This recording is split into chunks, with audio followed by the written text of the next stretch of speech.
الحمدللہ والعاقبۃ للمتقین والصلاۃ والسلام علی سید المرسلین وعلی آلہ وصحبہ اجمعین، اما بعد، اعوذ باللہ من الشیطان الرجیم، بسم اللہ الرحمن الرحیم۔ آج کل جو ہماری زندگی ہے، بالکل عملی مسائل پہ میں چاہوں گا آگاہ کرنا کہ رسول اللہ صلی اللہ علیہ وسلم کی سیرت کو ہم پڑھتے نہیں، آپ کے ارشادات کا عمل نہیں، جس کی وجہ سے زندگی میں مسائل ہیں۔ آپ صلی اللہ علیہ وسلم نے اپنی زندگی کے عمل میں، ہر زندگی کے عمل میں اس طرح سے لوگوں کو ترغیب دی اور تعلیم دی، آپ کر کے دکھایا اور کچھ اپنے ارشاد فرمایا۔ تو رسول اللہ صلی اللہ علیہ وسلم نے آپ کی سیرت پاک کو جب پڑھتے ہیں تو رونگٹے کھڑے ہوتے ہیں۔ آج ہم ایک دوسرے کو معاف کرنے کے لیے تیار ہیں۔ آج ہم کدورت، نفرت اور عدم برداشت کا شکار ہیں۔ یہاں تک ہمارا حال ہے کہ اگر ہم اپنے نبی کی سیرت کو پڑھیں، ہم اپنے سکے بہن بھائی ایک دوسرے سے بات کرنے کے لیے تیار نہیں، جبکہ رسول اللہ صلی اللہ علیہ وسلم فرمایا رحمان کے مادے سے رحم ہے، اور رحم جو پیٹ کے رشتے ہیں، یہ جو ان کو توڑے گا اللہ ان کو توڑ کے رکھ دے گا، جو اس کو جوڑے گا اللہ اس کو جوڑ کے رکھ دے گا۔ آپ صلی اللہ علیہ وسلم کے ساتھ بنو سعد قبیلے نے جنگ کی، آپ کے صحابہ شہید بھی ہوئے، اور پھر وہ 5000 لوگ ان کی گرفتار ہوئے۔ ان کو چھڑانے کے لیے ان کے سردار چندہ مانگ رہے تھے، تو وہ اماں حلیمہ سعدیہ کی بیٹی حضرت شیمہ آپ کے پاس ان کے گھر آئے۔ انہوں نے کہا کہ ہم نے اپنے بندوں کو چھڑوانا ہے۔ فرمانے لگی کس سے؟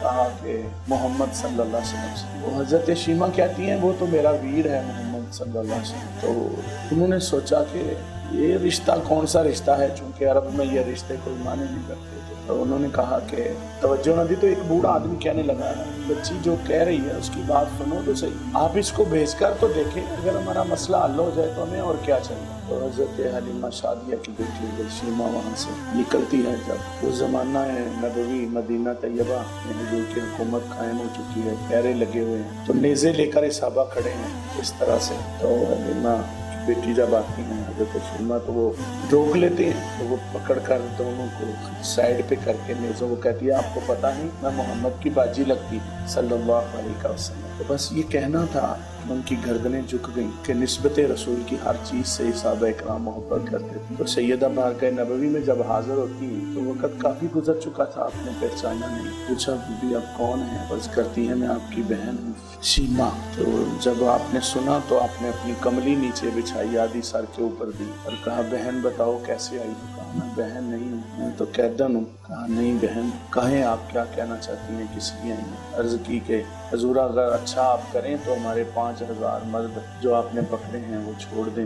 حالانکہ یہ انہوں نے صحابہ کو شہید کیا ہے، کسی صورت میں بھی معافی کے لائق نہیں ہے، جنگ کی ہے باقاعدہ، مگر رحمت کائنات نے اعلان کیا کہ ابو بکر، عثمان، عمر، علی، پہلے تو آپ سے مشاورت ہوتی تھی مگر آج آپ سے کوئی مشاورت نہیں ہے، جاؤ 5000 مرد چھوڑ دو کیونکہ میری بہن آ گئی ہے۔ اور اس کے ساتھ ہی اس کا حوصلہ بڑھا تو حضرت شیمہ عرض کرتی ہیں آقا اگر اور مہربانی کر دیں تو ہمارے 60,000 اونٹ بکریاں جو پکڑی گئی ہیں وہ بھی آپ عطا کر دیں۔ تو آپ نے وہ بھی آزاد کرنے کا حکم دیا، اور حوصلہ بڑھا تو کہتی ہے 18,000 اونٹ گھوڑے جو مال غنیمت میں پکڑے گئے ہیں اللہ کے نبی وہ بھی چھوڑ دیں۔ حضور نے وہ بھی چھوڑنے کا اعلان فرمایا۔ پھر کہا حضور کچھ چاندہ سونا اور چاندی تھا، وہ بھی میرے نبی نے وہ بھی حکم فرمایا کہ ان کو دے دو، واپس کر دیا گیا۔ اور اس کے بعد جب وہ بہن جانے لگی تو میرے نبی نے اپنی جیب میں ہاتھ ڈالا، ہاتھ ڈال کر فرمایا وہ تو تیرا مال تھا جو تو دینے ہیں، کچھ ویر سے بھی لے جا۔ تو یہ میرے نبی کی سیرت پاک ہے۔ آج بہنوں کو ان کا حصہ نہیں دیا جاتا،